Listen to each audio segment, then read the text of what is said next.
Magandang araw! Ako nga pala si Ashley Navales at ito ang book review ko para sa librong The 10-Year Gap. Si Angeline Cruzet-C ay isang 15 years old na nangangailangan ng pagmamahal at pag-aaruga galing sa kanyang mga magulang. Pero dahil ang kanyang mga magulang ay busy sa kanilang negosyo palagi, ay lagi na lang itong naiiwang mag-isa kasama ang kanyang mga yaya. Dahil hindi niya gusto na yaya niyang nag-aalaga at nag-aaruga sa kanya, palagi siyang gumagawa ng paraan para mapaalis isa-isa ang mga ito.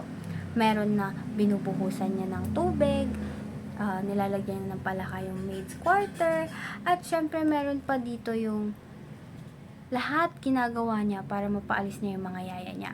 Pero syempre, kapag may umaalis na yaya, meron din dumadating. At isa na doon si Paulo. Dumating si Paulo sa buhay ni Cruzet sa hindi inaasahang panahon.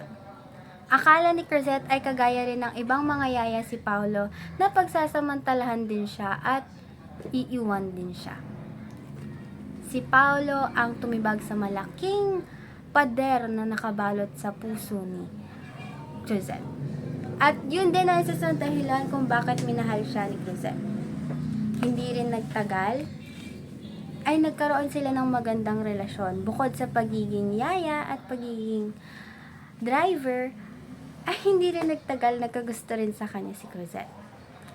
Pero hindi dapat dahil malayo ang agwat ng edad nila.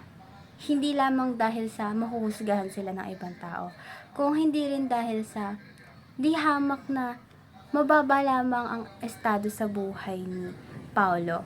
Samantalang si Cruzet ay nanggaling sa marangyang pamilya. Nang magkaroon ng relasyon ng dalawa, noong una ay hindi muna nila ito pinaalam sa kanilang mga magulang.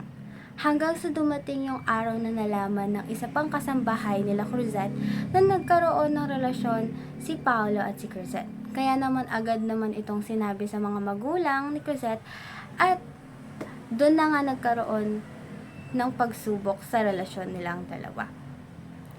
Tumutol ang magulang ni Cruzet sa pagmamahalan nilang dalawa ni Paulo.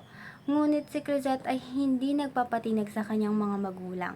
Ipinaglaban niya si Paulo dahil si Paulo ang nagbigay sa kanya ng pagmamahal at pag-aaruga na kailanman ay hindi naibigay ng kanyang mga magulang. Samantalang si Paulo naman ay nangako kay Cruzet na handa siya nitong ipaglaban sa kanyang mga magulang. At ginawa rin naman ni Paulo ang kanyang pangako. Pinaglaban niya ang pagmamahalan nila ni Cruzet sa kanyang mga amo o ang mga magulang ni Cruzet. Kahit na ganon, ay hindi sila nagpatinag kahit na anong panghuhusga or kahit anuman ang masasakit na salitang naririnig nila sa kanilang paligid.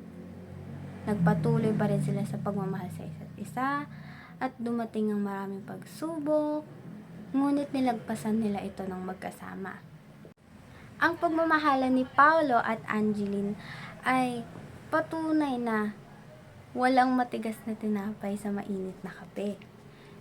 Or ang libro na to ay sumisimbolo hindi lamang sa agwat ng edad ng dalawang taong nagmamahalan, kundi nagpapakita ng tunay at malalim na kahulugan ng pagmamahal. Na ang pagmamahal ay hindi lamang sa dalawang taong nagmamahalan, kundi nagpapakita rin ng pagtanggap, pagpapatawad, at pag-unawa sa bawat isa. Kaya, kung pipili ka man ng iyong magiging kabiyak or kapartner, sana man lang ay ikilalanin mo munang mabuti at syempre siguraduhin na siya ay may mabuting puso at syempre wala siyang masamang intensyon sa'yo. Kaya, basahin niyo na yung libro at syempre kung nabasa niyo na, pakibigyan naman ako ng suggestion sa baba kung ano pa yung nais ninyong i-improve doon sa libro. Yun lamang!